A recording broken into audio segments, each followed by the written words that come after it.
continues. And many people are reacting and responding to it. Some excited, oh, the governor is returning.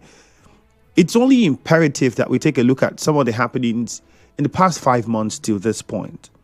Upon his appointment as sole administrator, some of the first things he did in the first 2 weeks was appointing a secretary to the state government, suspending all political appointees from the previous administration, ensuring the payment of state government employees' salaries for the month of March, and ordering the suspension of all contract approvals and executions by ministries, departments, and agencies. There was a promise that was made to rehabilitate the state secretariat, which didn't happen until just recently. Again, we had another marching order, so we're waiting to see if anything would happen before September 18. But that was one thing. When you look at the areas of governance, capacity building, there were also trainings that were organized. If you remember, there was a transformational leadership training workshop for senior civil servants that included permanent secretaries, local government administrators, and directors. And the idea behind it, according to the sole administrator at the time, was to enhance governance reforms. There was also local governance, where the administrator also charged council officials to improve accountability, service delivery at the grassroots level. That brought about the appointment of sole administrators at the local governments. Remember that. Then the administrator also worked on a new budget for the state in the absence of the state assembly. This budget was then sent to the National Assembly, and rumors have it that it has been signed because it was approved by the assembly, but it's been signed by the president. Then there were also the proposed 2025 budget, which is approximately 1.4 trillion naira. A significant portion of that was allocated to critical infrastructure. The budget prioritized infrastructure development, including roads, bridges, transport networks, etc., etc. We're just trying to highlight some of the major key events that marked the emergency period in Rivers State. If you go beyond that, you would also find that not many people would look at what some of the things I've said now. I mean, if you want to add most recently the verification exercise, you can add that to the mix that saw about over 1,000 ghost workers.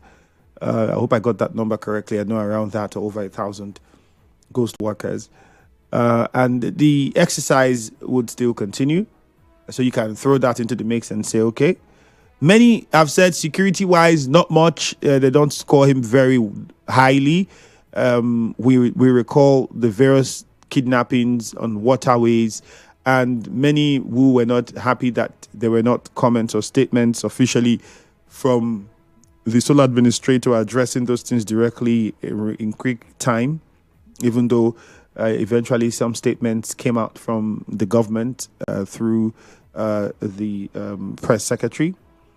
There was also those who felt that promises to revive the cassava plant, to improve on the Songhai farm.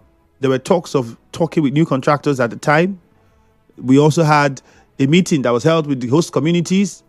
The sole administrator visited parts of Thai and talked about new companies that would be coming to work on that project.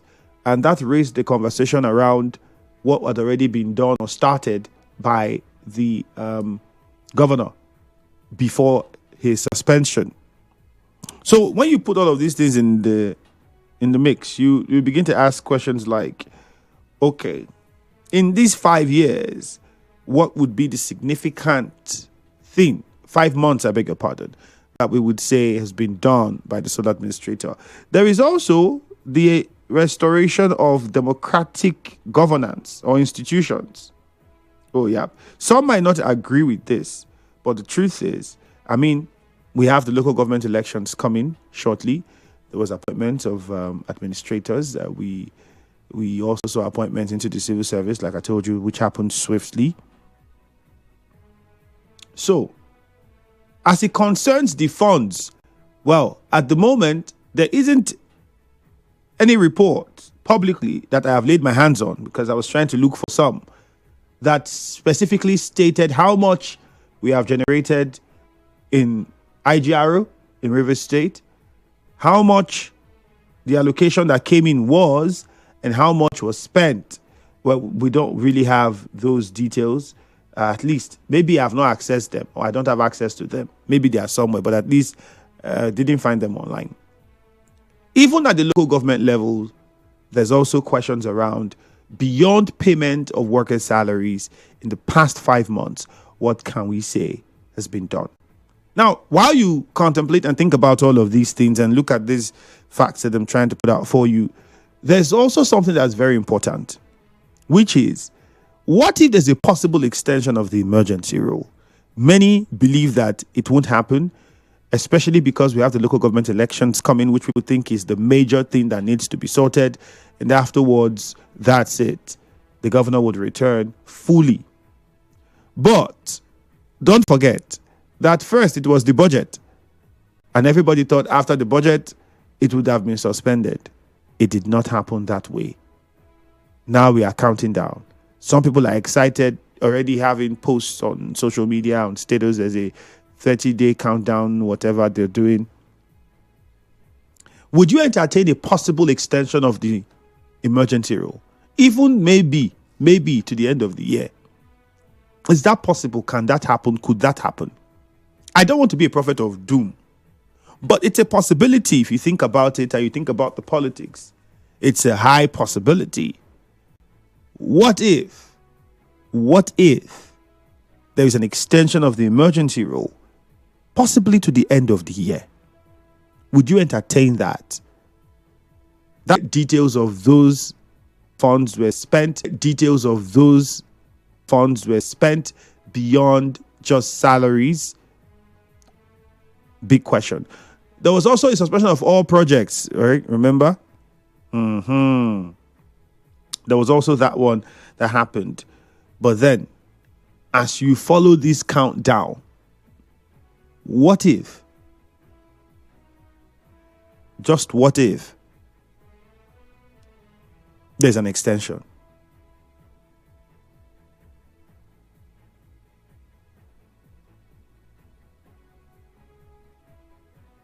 What if there's an extension? As work began at the state secretariat, after workers were asked to move because it's not safe for them to work there, and we don't want anybody to die. As work began, do we now have contractors there? What are they doing? Are they doing anything? Civil servants, are you at the secretariat working? What is happening? 0817 923 0007. 0817 923 0002. 0817 923 0007. 0817 923 0002 are the numbers you can call to make your contributions this morning. You can also use the WhatsApp number 0809 030 64. Administrative appointments. Beyond the appointments he made, the first few weeks of assuming that office, he appointed secretary to the state government, went on to suspend political appointees, appointed local government administrators, and then recently we saw appointments into the different institutions, tertiary institutions, and making up the boards for tertiary institutions, and then Riwama, and so on and so forth. Jude Inamuma, good morning. Let's start with you. Yeah, I would rather say everything you have enumerated. I put it better to say not much has happened. Based on the appointment of the sole administrator, the president told Nigerians that he made that appointment after suspending all the democratic structure, telling us that the appointed sole administrator was made to restore peace and order. Restore peace and order. And when the administrator took over, he told us that there was no breakdown of peace and order. Now, going to other areas the sole administrator got into, which was not part of his appointment as enumerated. I simply say not much has happened. He went on, dissolved all political structures, made new appointments just to capture River State and to swindle our money. That was why those appointments were made. I would rather put it brazenly show of power, just to show us I have arrived, I have the power to do this or do that. And when some of us shout that all these things he has done or he's doing is illegal, people say, why are you saying that? Because he has done them or he's doing them without justification. There's nothing to show. Now look at the state secretariat. He said, I'm going to work on this state secretariat. This budget is stiff. And it has been left to decay. How long will it take him to do that? Do you still work? Do you still work at the state secretariat at the moment?